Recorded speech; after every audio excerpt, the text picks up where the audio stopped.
Growing. Thank you guys so much for coming today. We really appreciate it. We are discussing we're trying to get a feel for some research that we're doing. So the first question we want to ask you is to discuss some of the stuff you've watched on Netflix as of lately. I'm watching the new season of Queer Eye. I haven't started it yet, but I'm Almost done. Really, that looked terrible to me. I love it. Okay, so we got Queer Eye. Yeah. What else? I watched Grey's Anatomy, Grey's Anatomy. Parenthood. Okay. I started The Order. Okay. Oh, I started that too. Okay. What's It's the order okay. about? Yeah, it's like a teenage drama basically set in college with like supernatural elements. Okay, cool. Any other? I've been rewatching the what's that one? The Neighbors. The You know that Neighbors. movie? Yeah. The frat house. Yeah. I thought that was funny. Okay, cool.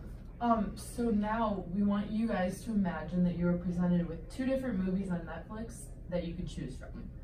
So I'm gonna be giving you guys flashcards and just listen to these two different descriptions that I'm gonna give you of two different shows. They're fictional. And you guys are gonna write down which one you would rather watch, okay? Thank you. All right. So the first one is called Final Cut, and it is a true account of the murders that shocked a high school soccer team. A true story of two female soccer stars kidnapped and murdered on the way home from soccer practice. Okay, that's the first one, Final Cut. The second one is called Dangers of War, which is about a true story of an army unit serving in Iraq, centering around two female soldiers. So we have Final Cut about the murders of a high school soccer team, Dangers of War about two female soldiers serving in Iraq. Final Cut, Dangers of War.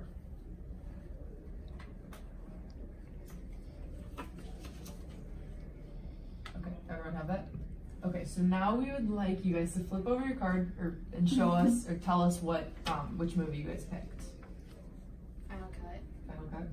Final Cut. Yeah. Final Cut? Just Dangers of War. Okay. I also picked Dangers of War. Okay. And for those of you that picked Final Cut, why did that sound more appealing than Dangers of War?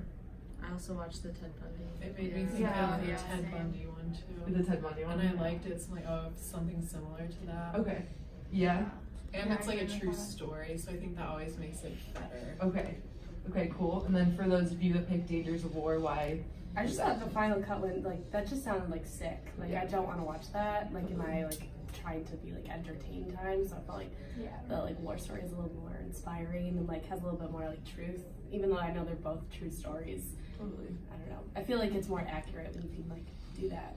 Whereas, like, I think, like, the whole Ted Bundy thing sometimes is, like, kind of fake. Totally.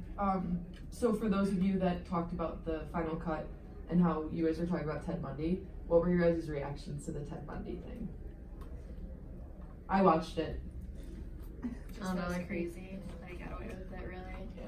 I couldn't sleep that night. Like I knew a little bit about him and his story, but I didn't know like that much or like the depth, I guess, of how many people he killed. It was like disturbing. The last episode was the only one that like really got in my head, but the rest, it was intriguing and it kept you interested the whole time. Cool.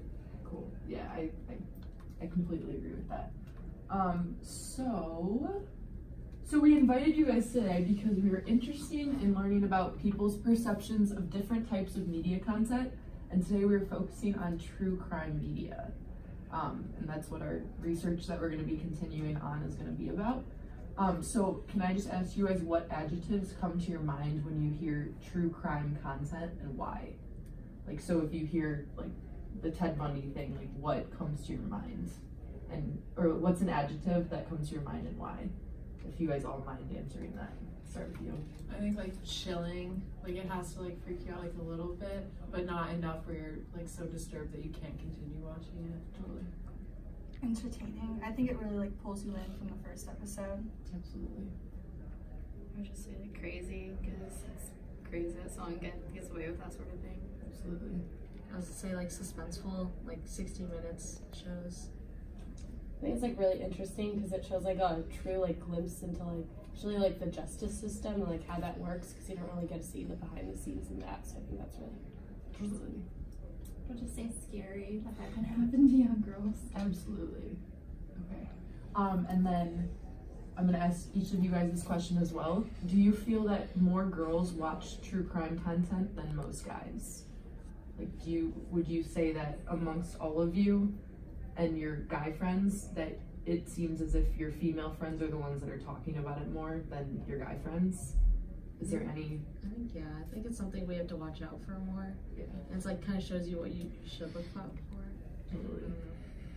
Most of my friends who watch the Ted Bundy stuff are girls, I would say.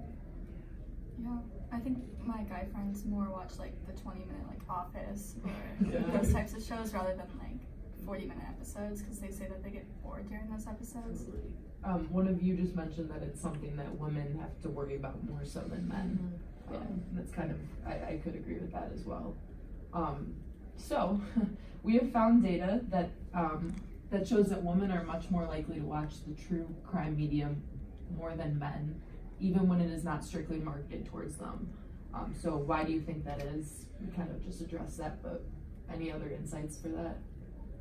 Well, I just also feel like during the Ted Bundy whatever, I like also live in a sorority house, so it's kind of like oh, there have been times when like someone didn't lock the door that like that could have been me. So I think that like in a sick way, like that could have been like one of us, and you know that happens to a lot of people. So Absolutely. I think guys too aren't as open about like being afraid of something. Like they have to look like tough all the time. So if they watch something scary, they're gonna be like, oh, whatever, like it was cool or whatever.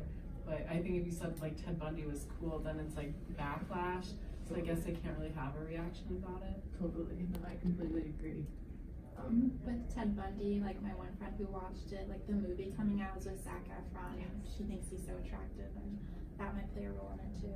Absolutely. Yes, you guys touched everything that we were thinking about. So you mentioned those reasons, but what do you think about these other reasons? So I have a couple of, I have 4 different reasons, and I want you guys to see, I want you to disagree or agree if you think that this is a reason for people to watch like Ted Bundy or true crime stories in general.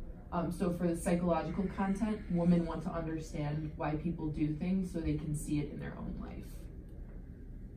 We agree with that? Everyone agrees? So learning defensive tactics. Women want to know how other people dealt with the situation to be prepared.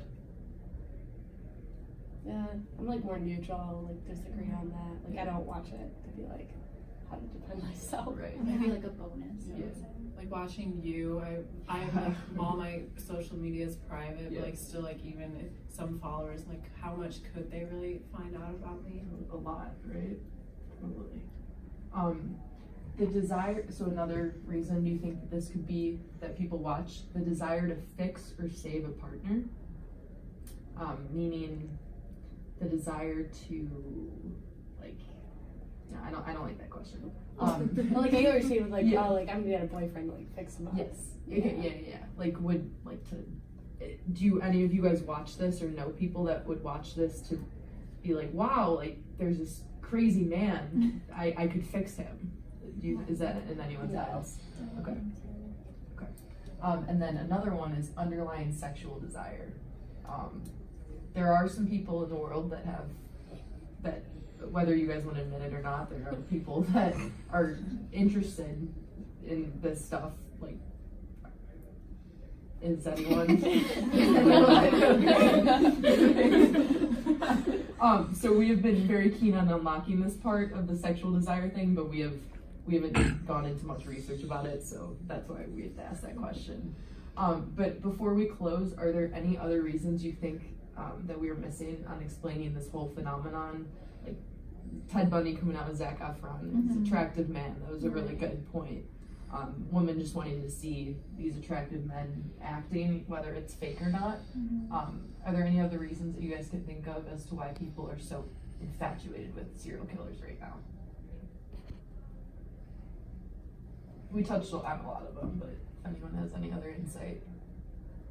A lot of these are like older, and back then they didn't have as much news coverage on them. So like maybe now that it's more accessible, we're like more interested in it, especially since a lot of the cases are coming out and getting a lot of coverage right now. A lot of coverage, absolutely. I also do I like seriously agree with the point of like trying to like understand like the motives behind it. I think that's when I watch it what I'm always thinking of. I think that happens a lot with like girls of like we're always like trying to analyze other people's behaviors of like, well, why did she act that way towards me? And so I think that kind of like then overlaps into the media that we enjoy. Absolutely, no, I completely agree. Yeah. Any other last minute things? We're about to finish up. Okay. You guys did amazing. Thank you so much for everything. We can